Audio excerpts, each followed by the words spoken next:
Greetings everyone, we're live. I hope you're all well. Just wanted to quickly discuss the Bank of England's monetary policy decision today to hold interest rates at 5.25%. I think it's fair to say that they have not been very competent at what they have been charged to do. In fact, I would go so far as to say they have been asleep at the wheel before, during and after the events of the last year or so. They were too late to act on rising inflation. Then they overreacted with so many interest rate rises on the trot, which were completely unnecessary. And now the economy is throttled. People are losing their jobs. They're struggling to pay for their homes. And yet they persist in maintaining interest rates very, very high. In fact, it has been mooted that this is the worst national monetary policy since Robin Hood, and I am inclined to agree with them. Now, when the responsibility for the interest rates was handed over entirely to the Bank of England, I believe it was the Bank of England Act 1998, Gordon Brown. At the time, I thought it was a fantastic decision by Gordon Brown, whether I agreed with him on other matters or not, even though there were those who argued that he only did it because he did not want the responsibility of, or such a huge responsibility, so he simply handed it over to the Bank of England. I'm not sure if that's true or not.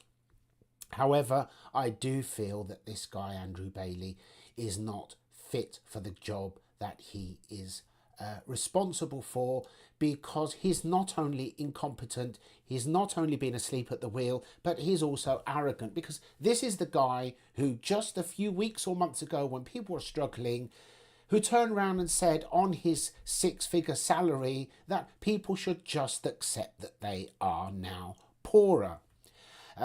I really don't think that this is the attitude of somebody who is responsible for holding the national purse strings, and he has all the empathy of a hangman. So I believe that interest rates should have come down today. I felt that they went too far, too fast, because a lot of the causes of our inflation were nothing to do with our economy. In particular, it was all down to, or much of it was down to, outside forces that also then reticulated within the economy and caused knock-on effects. But these people won't take the blame. They won't take the blame for their incompetence. They won't take the blame for literally being so slow to react. And I would describe the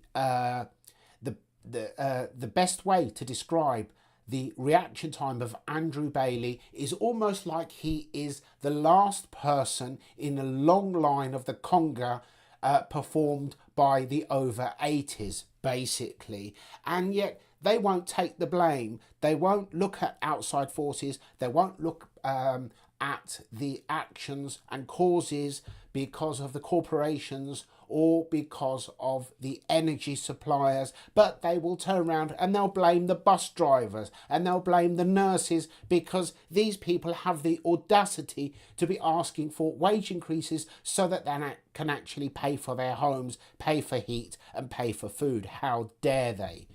I do feel that interest rates should be now 1% lower than where they are, if not more. I do feel that they should have gone down already in the last 2-3 months, and they definitely should have gone down today. And I believe that this is not helping the economy, because even though inflation was at 4% last month, up just 0.1%, which was due to other causes, I do believe that the trajectory that inflation is on now, it will fall not only to the 2% target, but it will overshoot it. We are on target of grinding to a halt, which is very tragic, because despite the naysayers from 2016 to this date, regardless of our departure, contentious as it may have been, from the EU, the UK has performed better than France, Italy and Germany. So we've not done too bad at all. Imagine what we could have done if we had better monetary management. I'd love to hear your thoughts on this. I would like to go into this in a little more detail, but for the time being, there's no point repeating what has already been said or been said by myself on many occasions. I just wanted to express my anger that interest rates have not gone down today, because there are people out there who are really struggling. And it's all very well for people of my age or older to be saying, yes, but we were paying 15 or 16% for a while 30 years ago in the early 90s, but earnings to debt ratio was far, far lower than this ridiculous bubble that has been created by well over a decade of interest being ridiculously low. And once again, I would urge you to ask yourselves the question: forget the greed, forget the equity euphoria. Who really benefits from property rising exponentially? It is not the owners of one home. It is owners of multiple properties. And if we then take into account that in recent years, government policy has increasingly pushed out individuals from being multiple property owners and pushed it more towards the very wealthy and the corporations, then I think that an agenda becomes very, very clear. Not to mention the fact that so many private landlords have, over the last year or two, been selling off properties because of this ridiculous agenda that all their properties would have possibly had to have been a minimum EPC rating of a C by next year, which was suddenly abandoned by Fishy Rishi, Mr. Nice Guy, just a few weeks ago, but not after he had pushed through the sinister energy bill, which will make you and I criminals if we do not obey future rules on their ridiculous net zero rules and take out our beloved gas boilers and replace it with these ridiculous oversized hair dryers, which are being sold off to everybody as being a revolution in heating your home, namely air source heat pumps, which I absolutely detest. Yes, in some ways they are clever, in other ways they are also a step back 2 or 3 decades, because where they cannot warm up your water the way that a gas boiler will warm your water, they will heat it with an immersion heater, which is a throwback to the 70s. And as I have said before, and I will say this again, if your home is insulated well enough to be heated by an air source heat pump, you don't actually need one. You just need 2 or 3 of these. That's how well insulated it needs to be. Okay, I'm exaggerating again. You don't need 3 of them. You just need 2. Unless, of course, you happen to be of the fair weather olive skin variety, such as myself, who does need a slightly warmer environment around the home, then you could literally treat yourself and even have as many as 3 or 4.